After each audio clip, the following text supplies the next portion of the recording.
Hello student, आप सभी का स्वागत है आपकी क्लास में। आज क्लास शुरू करने से पहले कुछ बातें आपको बता दें। कल आपसे हमने कहा था कि संडे को सुबह 9 बजे आपकी लाइव क्लास लेंगे। तो कल आप अभी सभी अपने दोस्तों से कह सकते हैं कि वो भी साथ में आपके साथ हमारे साथ जुड़े और हमारे साथ में आप जो टॉपिक कमेंट में लिखेंगे आपको कल वही टॉपिक पढ़ाया जाएगा। इसलिए कल आप सभी लोग सुबह 9 बजे हमारे साथ और आपके साथ हम सब एक साथ रहेंगे। आप जो समस्याएं जो प्रॉब्लम कमेंट करेंगे आपको वही टॉपिक पढ़ाया जाएगा। आज देखिए फिर आपके लिए नया टॉपिक लेकर आए हैं। इसमें आपको मैं फिर आज एक इम्पॉर्टेंट चीज़ें बताऊंगा जिस तरह मैं डेली बताता हूं। और आप देख रहे हैं कि हम आपके लिए रोज़ एक टॉपिक लेकर आते हैं जिससे आपकी पढ़ाई रेगुलर क्लासेस चल सकें। ठीक, देखिए आज आपके लिए भी लेकर आए हैं स्थिर वैद्युतिकी का पार्ट नंबर 6। पार्ट नंबर 5 हम करा चुके हैं। जिन बच्चों को पार्ट नंबर 5 तक के को अगर वीडियोस देखने हो, क्लासेस देखने हो तो हमारे वो चैनल पे जाएं और देखिए वहाँ डिस्क्रिप्शन में आपको इन सब की लिंक मिल जाएगी। देखिए हम लोग चल रहे थे, बहुत इंपॉर्टेंट टॉपिक है। इस टॉपिक का आपका 12th स्टैंडर्ड का वेरी इंपॉर्टेंट टॉपिक है। सुना होगा आपने, गॉस की प्रमेय सुना है? गॉस की प्रमेय, गॉस थ्योरम। क्लियर? अब देखिए इस प्रमेय के बारे में हम लोग चर्चा करने से पहले हमने कल आपका टॉपिक पार्ट 5 में बताया था वैद्युत फ्लक्स, याद होगा। इलेक्ट्रिक फ्लक्स के बिना इसका प्रारूप संभव नहीं है, इसलिए हमने पहले आपको इलेक्ट्रिक फ्लक्स बताया। तो बच्चों के कुछ मैसेज भी आया कि सर इसका प्रूफ भी करा दीजिए। तो प्रूफ करा देंगे तो आप इससे हमें ये कॉन्सेप्ट और क्लियर हो जाएगा। तो इसलिए आपको हम देखिए गॉस प्रमेय, गॉस थ्योरम लेकर आए हैं। आपको भी अगर इसके आगे टॉपिक जो पढ़ने हो तो आप हमें मैसेज कर सकते हैं, कमेंट कर सकते हैं, तो आपका बीच में वो टॉपिक हम खुद लगा देंगे। ठीक, ये क्लास चूँकि आपकी है, ध्यान दें। गॉस थ्योरम, गॉस प्रमेय, सबसे इंपॉर्टेंट टॉपिक अभी नाम लिया बेटा आपके सामने हमने, घन कोण लिया ना। एक टॉपिक होता है घन कोण, सॉलिड एंगल बोलते हैं इसको। अब बात ये आती है सर सॉलिड एंगल सर होता क्या है? सॉलिड एंगल ये होता है बेटा कि आपने सुना होगा कि जैसी गोली पृष्ठ द्वारा, कोई गोला है मान लीजिए, सर्किल आप कर लीजिए, वृत्त बना लीजिए, ये देखिए। ठीक, कोई आपने गोला ले लिया, अगर गोले को देखें तो गोले का केंद्र होता है, आपको पता है गोले का केंद्र ओ होता है, सेंटर।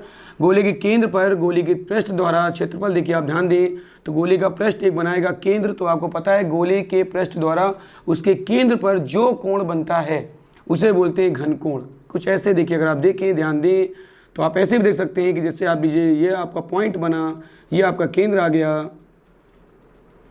अगर ये आपका पृष्ठ है, ठीक, सपोज, तो देखिए आपका यहाँ पे केंद्र बनेगा, केंद्र से एक दूरी आप त्रिज्या r मान सकते हैं और यहाँ पर एक कोण बनता है, उसे बोलते हैं घन कोण। प्रदर्शन किससे करते हैं इसका? डी ओमेगा से। डी क्या है? यहाँ पे सूक्ष्म भाग है। ठीक, ये आपको अगर साफ ना दिख रहा हो तो मैं ब्लैक से बना देता हूँ। उद्देश्य हमारा ये है कि जो बनाए वो आपको समझ में आए। ये देखिए आपका गर्दल बन गया। ठीक, अब यहाँ पे आप ध्यान दें, इसका सेंटर आपका ओ है, यहाँ से आप पृष्ठ लेके चलेंगे, देखिए तो आप ध्यान दीजिएगा, ये आपका देखिए पृष्ठ बन गया। इस पर आप कई रेखाएं दिखा सकते हैं निकलती है ऐसे करके। ठीक, आप यहाँ से पॉइंट लेंगे, यहाँ पे आपको आर दिखेगा, ये सेंटर आपका है, इसको ओ डैश मान लेंगे। ओ इस गोले का केंद्र है, अच्छे समझिएगा, और ये इसकी त्रिज्या दूरी आर है। अब यहाँ पे केंद्र पर एक कोण ऐसे बनेगा और इसे बोलेंगे घन कोण। इसकी परिभाषा क्या बनती है बेटा? जो इसका पृष्ठ का क्षेत्रफल होता है वो त्रिज्या के वर्ग के प्रोपोर्शनल अर्थात समानुपाती होता है। DA is proportional to R square. अब यहाँ पे कोई कांस्टेंट वैल्यू आएगी तो आती है DA बराबर D omega is to R square. तो देख रहे हैं आप लोग, समानुपाती हट गया और क्या लग गया? इक्वल। ये रूल होता है कि जब भी प्रोपोर्शनल हटता है तो कोई नियतांक वैल्यू आती है। अब यहाँ पे एक फॉर्मूला देखिए बना आपका, D omega equal to DA upon R square is the formula of solid angle means घन कोण। क्लियर हुआ? ये आपका टॉपिक क्लियर हो गया। क्योंकि इसके अकॉर्डिंग घन कोण नहीं आएगा तो आगे गॉस थ्योरम हम आपको समझा नहीं पाएंगे, इसलिए पहले हमें बेसिक आना चाहिए घन कोण। What is the solid angle? तो डेफिनेशन क्या बनी इसकी? दो इसकी होती है डेफिनेशंस, एक according to formula and according to concept. कैसे? देखिए लॉजिक से। किसी गोले के पृष्ठ द्वारा केंद्र पर आंतरित होने वाले कोण को घन कोण कहते हैं। क्लियर हुआ? किसी गोली पृष्ठ के द्वारा केंद्र पर आंतरित होने वाले कोण को घन कोण कहते हैं। और जब किसी भी वृत्त में त्रिज्या, गोला का नले वृत्त ले लें तो एक ऑप्शन इसका आता है वृत्त, किसी वृत्त की त्रिज्या उसके केंद्र पर जो कोण बनाती है, किसी वृत्त त्रिज्या द्वारा उसके केंद्र पर जो कोण बनता है उसे समतलीय कोण कहते हैं। समतलीय कोण समझिए आप लोग, प्लेन एंगल, जिसका यूनिट क्या होता है? रेडियन। पढ़ा है आपने? रेडियन। क्लियर हुआ? तो वो प्लेन एंगल होता है, समतलीय कोण, ये आपका है घन कोण। क्लियर हुआ? वृत्त की त्रिज्या द्वारा केंद्र पर आंतरित कोण को समतलीय कोण कहते हैं और किसी गोले के पृष्ठ द्वारा केंद्र पर आंतरित कोण को घन कोण कहते हैं। त्रिज्या और पृष्ठ में अंतर हो गया, इसलिए देखिए क्षेत्रफल आया, पृष्ठ मतलब क्षेत्रफल। क्लियर हुआ, कॉन्सेप्ट क्लियर हुआ।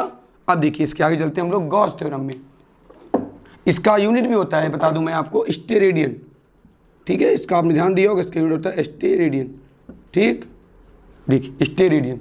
चलिए अब आगे हम लोग आते हैं टॉपिक पे, जो हमारा टॉपिक था गॉस की प्रमेय। गॉस में बहुत इंपॉर्टेंट टॉपिक है, क्योंकि इस थ्योरम के आधार पे आपके इस चैप्टर में कई अनुप्रयोग मिलेंगे जो कि 12th स्टैंडर्ड में एवरी ईयर पूछा जाता है। ठीक, आप खुद देखेंगे तो हर साल एक प्रूफ आता है। अब देखिए गॉस थ्योरम का मेन फॉर्मूला क्या होता है बेटा, फाई ई बराबर, आपने पढ़ा भी होगा, 1/ε0 इस टू संपूर्ण आवेश। हम जब भी कॉन्सेप्ट को देखिए बताते हैं तो हमेशा पूरा तर्क लेके चलते हैं। हम डायरेक्ट सूत्र लिख सकते थे, सूत्र इसका क्या होता है बेटा, 1/ε0 इंटू क्यू, ये इसका होता है फॉर्मूला।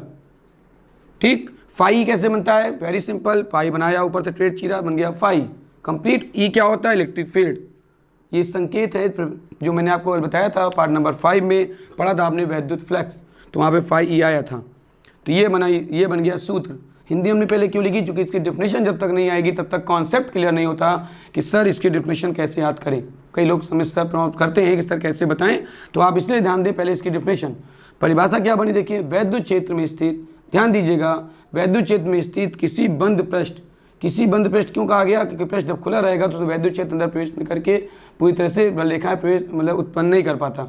तो वैद्युत क्षेत्र में स्थित किसी बंद पृष्ठ से लंबवत, बंद पृष्ठ के लंबवत गुजरने वाला वैद्युत फ्लक्स, वैद्युत क्षेत्र में स्थित किसी बंद पृष्ठ के लंबवत गुजरने वाला वैद्युत फ्लक्स उस पृष्ठ के संपूर्ण आवेश का, उस पृष्ठ के संपूर्ण आवेश का 1/ε0 गुना होता है। इस प्रमेय के अनुसार वैद्युत क्षेत्र में स्थित किसी बंद पृष्ठ के लंबवत गुजरने वाला वैद्युत फ्लक्स उस पृष्ठ के संपूर्ण आवेश का 1/ε0 गुना होता है। इसे गॉस की प्रमेय कहते हैं। क्लियर हुई प्रमेय, डेफिनेशन क्लियर हो गई ना।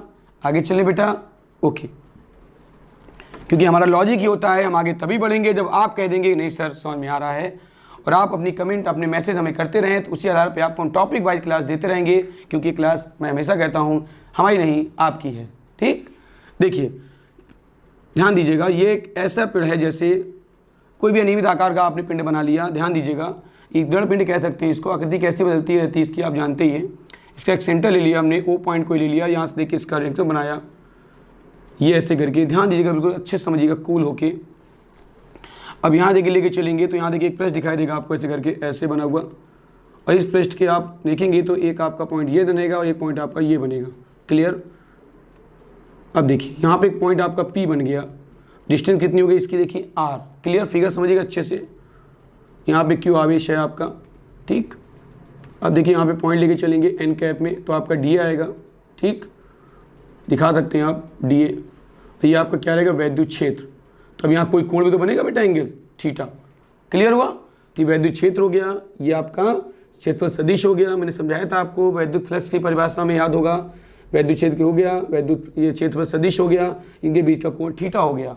और बिंदु P पर अंदर की ओर एक वैद्युत फ्लक्स उत्पन्न होगा, जिसका हम प्रूव करने जा रहे हैं।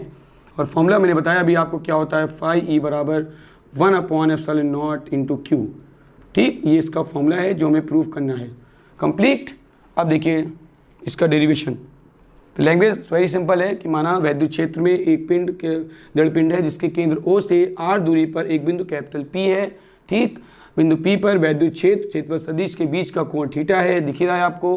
केंद्र पर Q आवेश रखा हुआ है, जिसके अंतर बिंदु P पर उत्सर्जित वैद्युत फ्लक्स फाई ई होगा, जो हमें प्रूव करना है। क्लियर, अब देखिए इसका डेरिवेशन ध्यान दीजिएगा। अगर देखें तो वैद्युत क्षेत्र में स्टार्ट करते हैं, बिल्कुल ध्यान दीजिएगा, वैद्युत क्षेत्र में किसी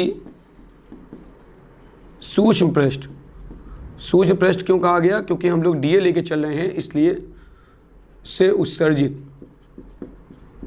और पहले क्या निकालेंगे मालूम है ना, फ्लक्स, जिसके बारे में हम लोग पार्ट 5 में चर्चा कर चुके हैं।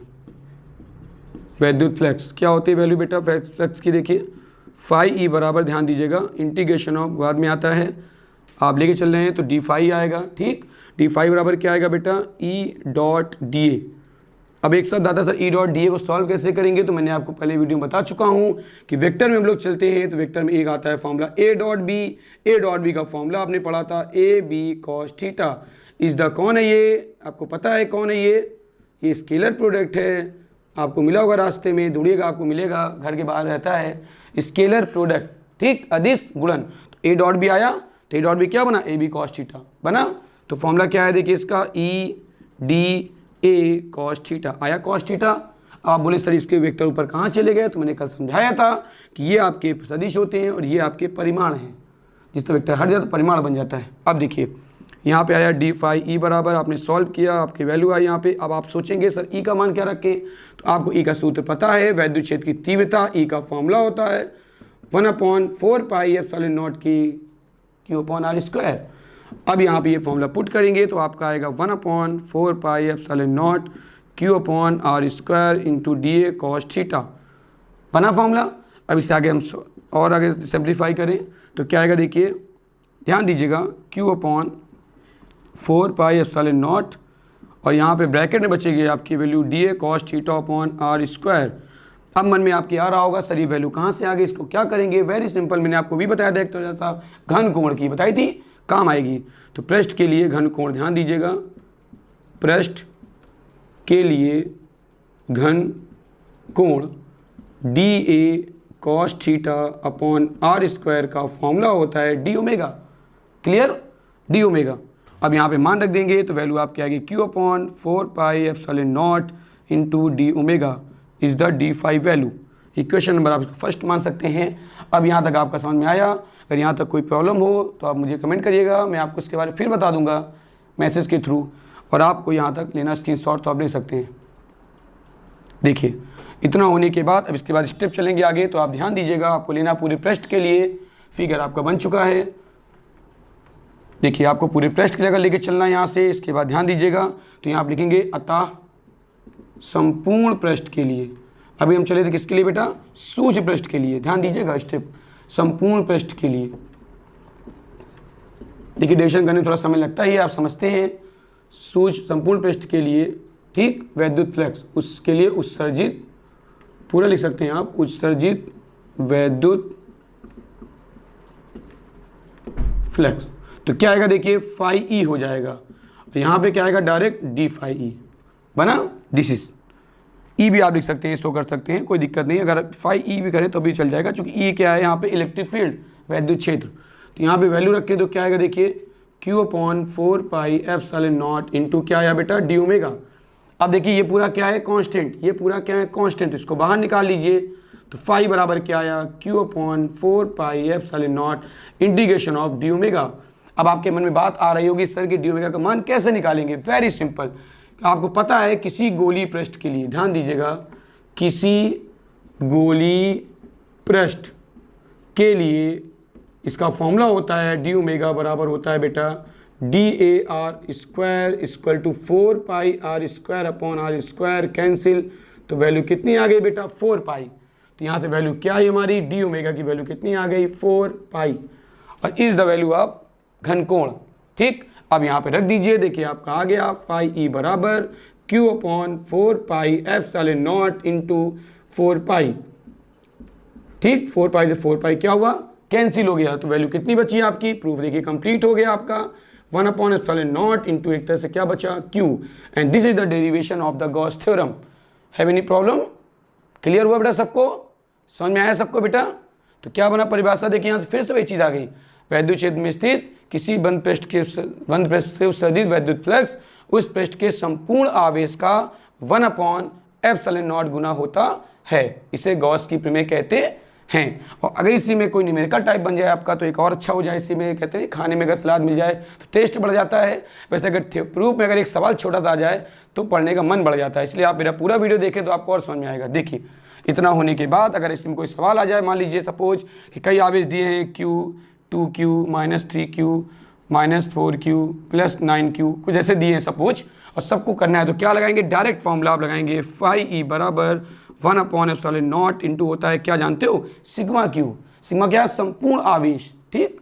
अब इसको संपूर्ण करिए तो क्या आएगा, n अपॉन एप्सिलॉन नॉट, सबको जोड़िए, q plus 2q minus 3q minus 4q and plus 9q। अब ऐड तो करना आपको आता ही बेटा, फिर भी हम सिखाएंगे आपको ऐड करना, चूँकि हमको कक्षा 1-2 पढ़ाना है ना। इसमें देखिए जोड़िए, क्योंकि आप जानते हैं 12th हम पढ़ाते हैं, 12th में क्या होता है 1-2, है ना, तो इसलिए कक्षा 1-2 पढ़ाएंगे आपको हम।